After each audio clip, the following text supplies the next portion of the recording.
നമസ്കാരം. പാവപ്പെട്ടവന്റെ പിച്ചച്ചട്ടിയിൽ കൈയിട്ട് വാരിയ സംഘികൾ.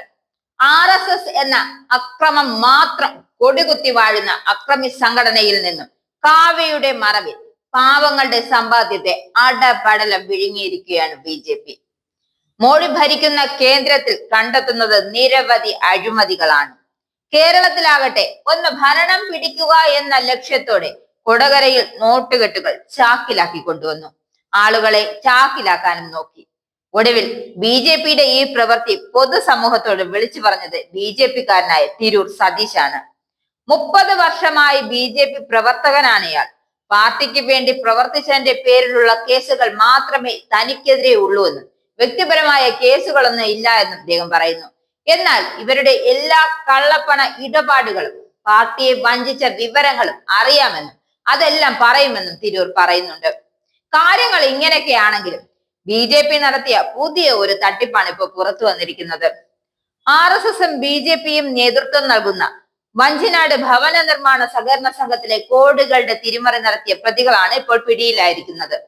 സംഘം president Vallakkadavu Ponnara Nagar house number 83 Vijayakumar, branch manager Subhash Nagar TC 36 Gopakumar, secretary Sreekala എന്നിവരെയാണ് വഞ്ചിയൂർ പോലീസ് അറസ്റ്റ് ചെയ്തത്.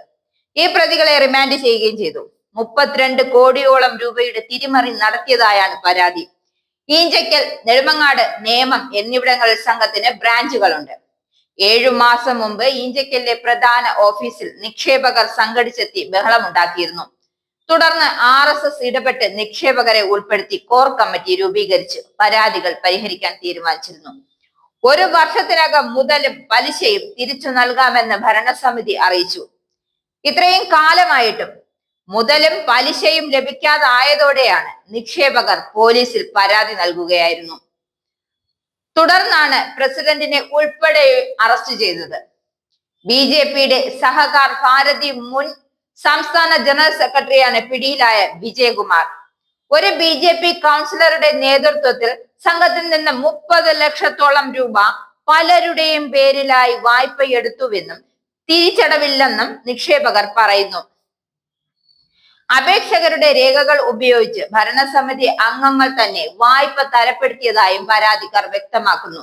എന്തായാലും RSS പ്രതികൾ നടത്തിയ ഈ വൻപൻ തട്ടിപ്പിൽ പിണറായി സർക്കാർ ഇടപെട്ട് കൃത്യമായ ശിക്ഷ വാങ്ങി നൽകിയിരിക്കുകയാണ്.